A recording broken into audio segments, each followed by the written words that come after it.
Back to another lesson of the Logos and Letters. My name is Liam, and we're going to try and tackle this paragraph, or at least as much of it as we can, without going on for too long.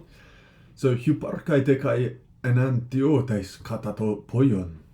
So, enantiotes, I think we've looked at this word before, I can't be sure. And that's contraries. Yeah, I'm 100% certain that we've looked at this word before, contraries, okay? And it underlies qualified things, things that have qualities that there are contraries. Hoyon dikaosune adihiai, right? So the justice to the injustice.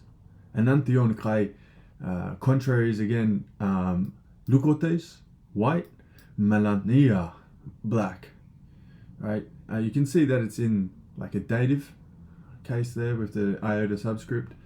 Kai talla de hosotos, and other such things in the same way. All right, so contraries, as you can see, are opposites. They fall under the idea of opposites, but you can either have one or the other. Yeah, we've definitely spoken about this. I remember saying like that exact thing before. So in this way, we can see already that they are the extremes of something.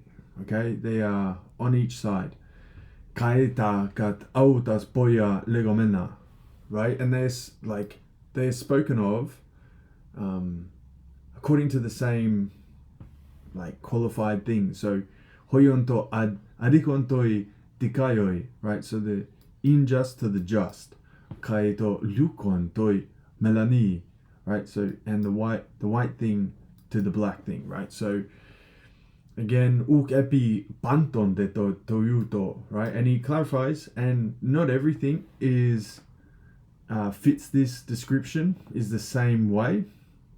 Toiga puroi okroi tais toyao tais kroiais udenanantion poiois usin, right?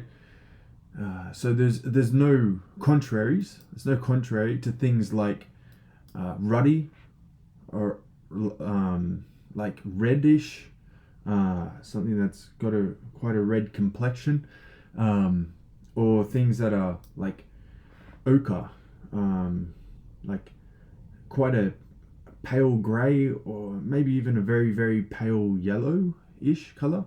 Eetais, toyautais, kroiais. So any other colour such as that, there's no contrary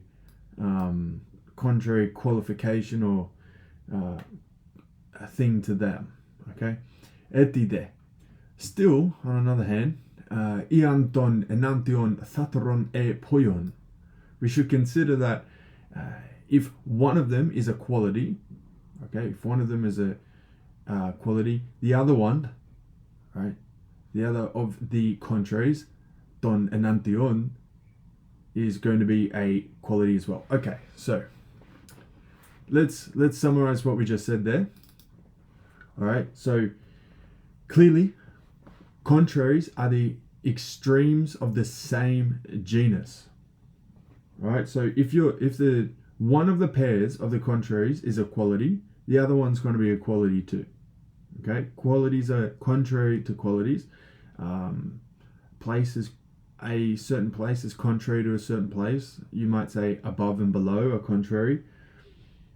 Because you can't be above and below. The same body can't be above and below itself in a way.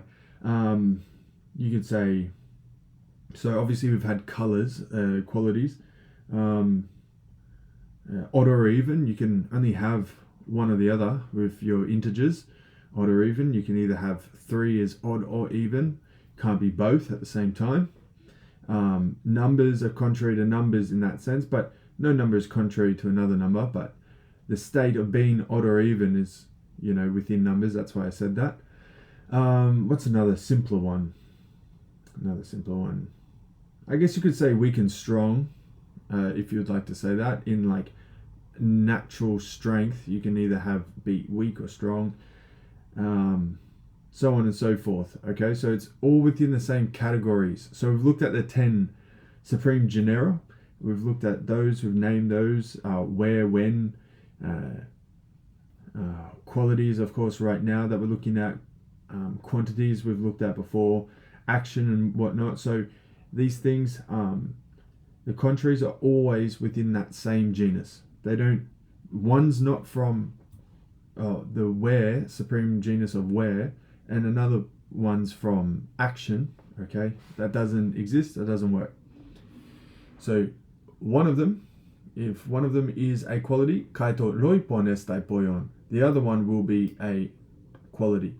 Tuton de delon pro kairis domenoi tas alas categorias hoion iestin he dikaiosune de adikiai enantion poion de he dikaiosune poion hara kai he adikia. Right, so he's just laying out what I've sort of skipped ahead to.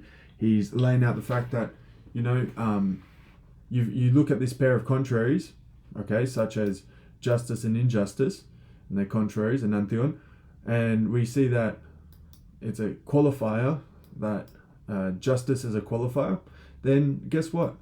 Injustice is going to be a qualifier too. So even if you don't know what both things are in a pair of contraries, if you know just what one of them is, you know what the other one is too. Or that's how our mind works as well.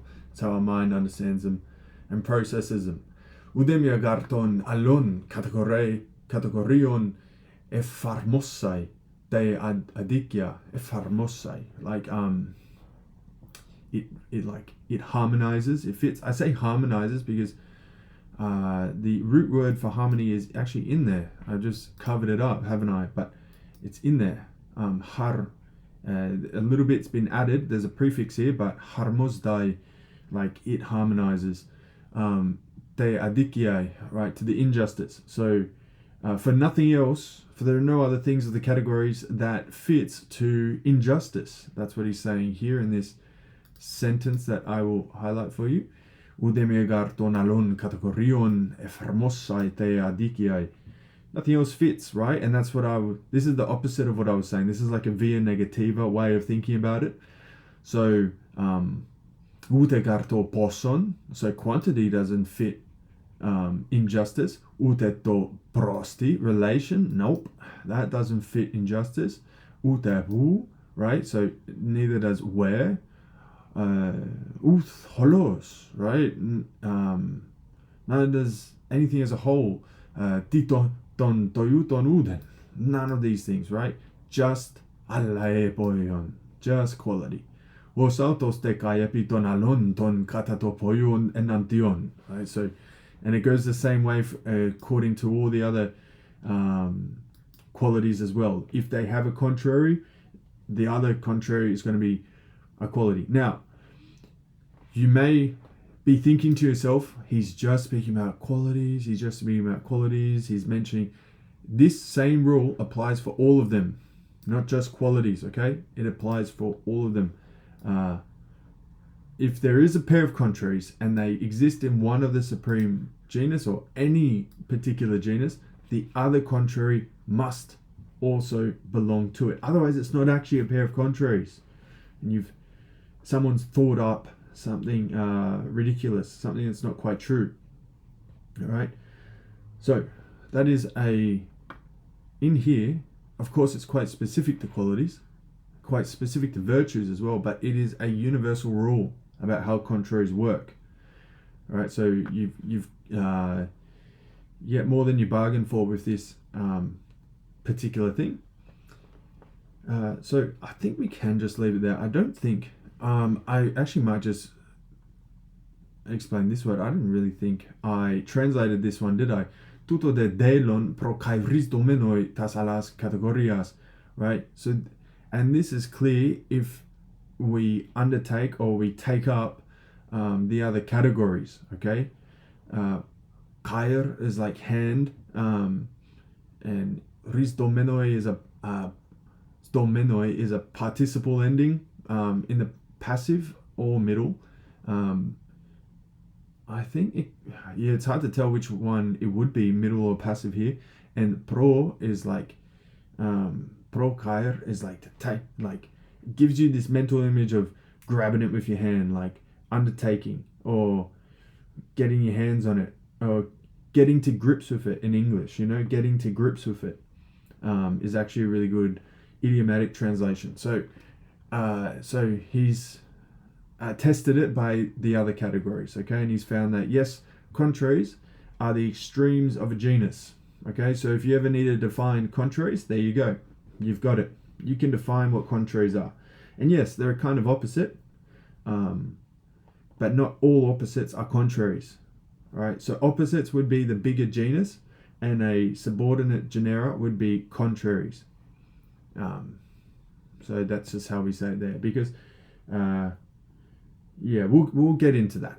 I know that there is a whole chapter dedicated to these finer points about opposites, contraries, correlatives and stuff. So we will just keep pressing ahead, and I won't try to teach everything all at once, and we'll leave it there. I think in the next lesson we will try to tackle, how long is this one? See, this is just an absolute unit. I'm not going all the way down there. It's too much. Maybe to here, or is there another full stop up here? Where's the first full stop? All right, I'll go to here. And then I'll be able to split in half. So the next lesson I'll cover up to here. Depending on when you watch this, that could be today, that could be tomorrow, who knows? But regardless, thank you so much for listening, and I hope you've learned something new. My name is Liam, and as always, semper fortis in opere tuo, and I'll see you next time.